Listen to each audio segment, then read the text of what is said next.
ಮೆಲ್ಲಿಗೆ ಹೋಗ್ಬರಲ್ಲ ಅದ್ರ ಹತ್ರ ನಾವು ಸಾಯಿಸಿದ್ದೆ ಏನು ಎರಡು ತಪ್ಪು ಹಿಡಿದ್ರು ಯಾ ನಾಯಿ ನೋಡ್ಕೊಂಡು ಹೊಡಿಬೇಕಂತಲ್ಲ ವ್ಯವಸ್ಥೆ ಮಾಡ್ಬೇಕೇನೋ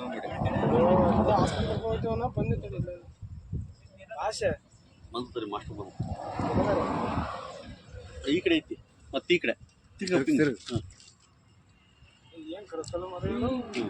ಎರಡು ಮೂರು ಸರಿ ಬಾಯಕೈತದ ಅಲ್ಲ ಎರಡು ಮೂರು ಸರಿ ಬಾಯಕೈತ ತಡಿ ತಡಿ ಈ ಸುಮ್ ಡಮ ಮಾಡು ಸುಮ್ ಡಮ ಮಾಡಿ ಹೇಳ್ತಾರೆ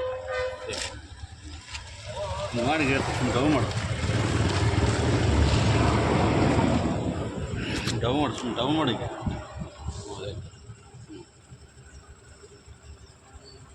ಒಂದು ಪಟ ಹೊಡಿಕೆ ವಿಡಿಯೋ ಮಾಡ್ಕೊ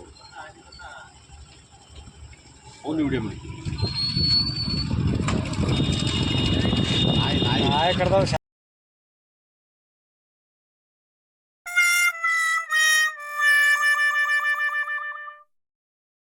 ನಮ್ಮ ಬಿಡುಗೂರಿನ ಇಲ್ಲಿ ಗೋರ್ಮೆಂಟ್ ಶಾಲೆ ಇರ್ತಕ್ಕಂಥ ಇಲ್ಲಿ ನಾಯಿ ಅವಳಿ ಜಾಸ್ತಿ ಆಗಿದೆ.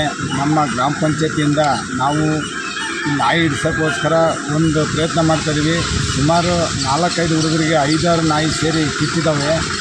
ಆದರೆ ನಾವು ಸ್ಕೂಲ್ ಬಿಡೋ ಟೈಮಲ್ಲಿ ಮಕ್ಕಳು ಕಳಿಸೋ ಟೈಮಲ್ಲಿ ಸಹ ಅವರನ್ನು ಒಳಗೆ ಬಿಡಬೇಕು ಮತ್ತು ಹೊರ ಕರ್ಕೊಂಬರ್ಬೇಕಾದ್ರೂ ಕೂಡ ನಾವು ಕಣಿಗೆ ಅದನ್ನು ಗೋಲುಗಳನ್ನು ತಗೊಂಡು ಆ ಹುಡುಗರನ್ನ ಸೇಫ್ಟಿಯಾಗಿ ಅವರವರ ಮನೆಗಳಿಗೆ ನಾವು ತಲುಪಿಸೋಂಥ ಕೆಲಸ ಮಾಡ್ತಿದ್ದೀವಿ.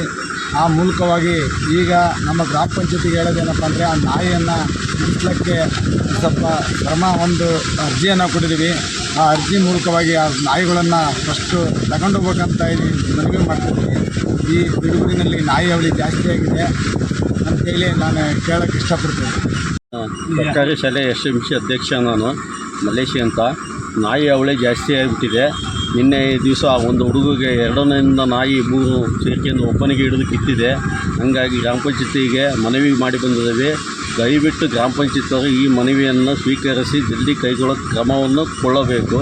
ಆದರೂ ಹುಡುಗರು ಬಿಡಬೇಕು ಅಂದರೆ ಬೆಳಗ್ಗೆ 10 ಗಂಟೆಗೆ ಕರ್ಕೊಂಡ್ಬಂದು ಬಿಡಬೇಕು, ಸಂಜೆ 4 ಬಂದು ಕರ್ಕೊಂಡು ಹೋಗ್ಬೇಕು ಅಂತ ಅವಳಿ ಆಗಿದೆ. ಕಣಿಗೆ ಕೋಲು ದೊಣ್ಣೆ ಹಿಡ್ಕೊಂಬರೋ ಪರಿಸ್ಥಿತಿ ಬಂದಿದೆ. ಈ ರೀತಿ ದಯವಿಟ್ಟು ಆಗಬಾರ್ದು ಅಂದರೆ ಗ್ರಾಮ ಪಂಚಾಯತಿಯವರು ಇದಕ್ಕೆ ಮುಖ್ಯವಾಗಿ ಶ್ರಮ ವಹಿಸಬೇಕಂತ ವಿನಂತಿಸುತ್ತೇನೆ.